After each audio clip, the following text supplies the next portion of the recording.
remember the dead, to mourn the dead, to honor the dead, and to reaffirm our commitment to fight for the living. 25 years ago, Vietnam Veterans Against the War was founded. It's 17 years since the Vietnam War ended. Yet we still have thousands of Vietnam veterans suffering from that war. Our true MIAs, those brothers still missing in America, wander the streets homeless. New York City today, 1/3 of the homeless males are Vietnam veterans. More veterans have died from suicides and drug overdoses than died in the war. 58,000 names are on the wall in Washington, but more have died from Agent Orange, from cancer from Agent Orange, from AIDS, from drugs, and other conditions than died in Vietnam. Many more still suffer from post-traumatic stress and the related problems of substance abuse. Today, thousands are underemployed and unemployed while others languish in prison.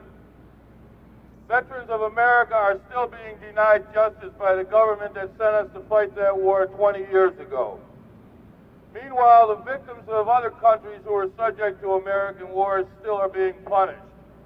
17 years after the end of the Vietnam War, our government still refuses to have normal relations and reconciliation with the people and governments of Indochina. Our government refuses to end the trade embargo against Vietnam or normalize relations, while we find ourselves in the unusual position of supporting the murderous Khmer Rouge in Cambodia against a government that is trying to bring peace to that land. Instead of coming to terms with our own past, our government continues to pile up the bodies. You know, Santa Anna once said, those who fail to learn from history are condemned to repeat it.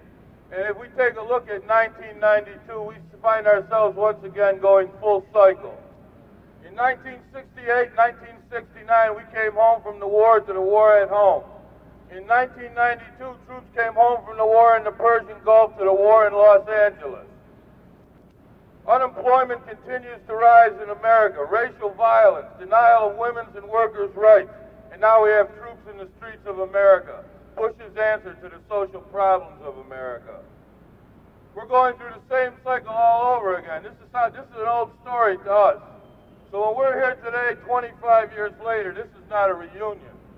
This has to be a recommitment to the fight that we started 25 years ago.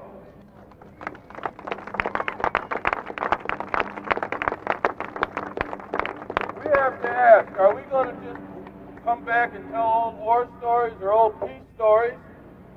Or are we going to make a decision to continue this fight for social justice at home and against war abroad? The question has to be asked, who is next on the Bush hit list? Is it Cuba? Is it one of the countries in South America? Is it the Philippines? Is it Iraq again? Or maybe it's going to be Japan this time. Our list of enemies continues to grow. Though the Cold War ended, we find ourselves surrounded by more enemies today than we ever have. And the enemies are in the streets of this country if we were to listen to our president. They're even on TV with Murphy Brown. We say that we have to recommit ourselves, that we have to honor the dead and mourn the dead, but in doing that, it's to recommit ourselves to the fight for the living. Fight for justice, for economic and social justice for all people in this country and throughout the world. That's what VVAW is about, and that's what we're about today.